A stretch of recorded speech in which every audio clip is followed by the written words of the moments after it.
ലോകരാജ്യങ്ങളുടെ സുപ്രധാന കപ്പൽപാതയായ ഹോർമുസ് കടലിടുക്കിൽ തങ്ങൾ നിശ്ചയിച്ച ഉപരോധം എല്ലാ വാണിജ്യ കപ്പലുകളും നിർബന്ധമായും പാലിക്കണമെന്ന് ഇന്ത്യയോട് US state secretary Marco Rubio. Indian വിദേശകാര്യമന്ത്രി എസ് ജയശങ്കറെ ഫോണിൽ വിളിച്ചാണ് റൂബിയോയുടെ നിർദ്ദേശം. US ഉപരോധം അവഗണിച്ചുകൊണ്ട് ഇറാനിയൻ എണ്ണ കടത്തിക്കൊണ്ടുപോകുന്ന കപ്പലുകളെ വെറുതെ വിടില്ലെന്നും റൂബിയോ പറഞ്ഞു. പശ്ചിമേഷ്യൻ യുദ്ധം ആരംഭിച്ചതോടെയാണ് ഇറാന് പിന്നാലെ USഉം ഹോർമുസ് ഉപരോധിച്ചിരിക്കുന്നത്. വിദേശകാര്യമന്ത്രി എസ് ജയശങ്കറിന്റെ യൂറോപ്യൻ പര്യടനത്തിനിടെയാണ് റൂബിയോയുടെ ഫോൺ സന്ദേശം.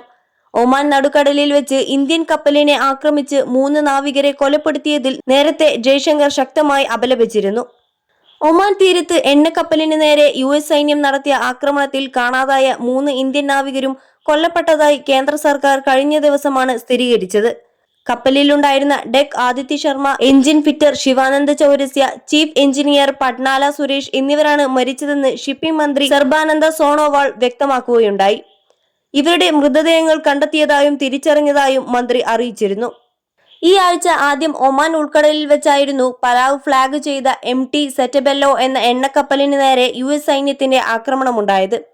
24 ഇന്ത്യക്കാരും 2 പാകിസ്ഥാനികളും 1 യുക്രൈൻ സ്വദേശിയും 1 റഷ്യക്കാരനും ഉൾപ്പെടെ ആകെ 28 ജീവനക്കാരാണ് കപ്പലിലുണ്ടായിരുന്നത്.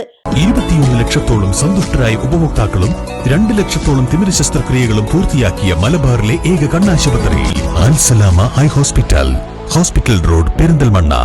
ദുരന്തത്തിൽപ്പെട്ട നാവികരുടെ കുടുംബങ്ങളോടൊപ്പം ദുഃഖം പങ്കിടുന്നതായും ആവശ്യമായ എല്ലാ പിന്തുണയും മോദി സർക്കാർ നൽകുമെന്നും സംഭവം അങ്ങേയറ്റം നിർഭാഗ്യകരമാണെന്നും മന്ത്രി സർബാനന്ദി സോണോവാൾ അന്ന് തന്നെ എക്സിൽ കുറിക്കുകയും ചെയ്തു. അതേസമയം പശ്ചിമേഷ്യൻ സംഘർഷം ഹോർമുസ് കടലിടുക്കിനെയും സുഗമമായ കപ്പൽ പാതകളെയും പ്രതികൂലമായി ബാധിക്കുന്നതിനാൽ തന്നെ ആഗോള വിപണിയിൽ എണ്ണവില വീണ്ടും കുതിച്ചുയർന്നിരിക്കുകയാണ്. അന്താരാഷ്ട്ര വിപണിയിൽ ബാരലിന് $2 ഒറ്റയടിക്ക് വർദ്ധിച്ചത്. ബ്രെന്റ് ക്രൂഡ് ഓയിൽ വില 2.47% ഉയർന്ന് ബാരലിന് $95.40 US west Texas intermediate crude oil വില 2.89% വർദ്ധിച്ച് $92.63 എത്തി നിൽക്കുന്നു. ഇത് വരും ദിവസങ്ങളിൽ ആഗോള സമ്പദ് വ്യവസ്ഥയെ കാര്യമായി ബാധിക്കുമെന്നാണ് വിലയിരുത്തൽ.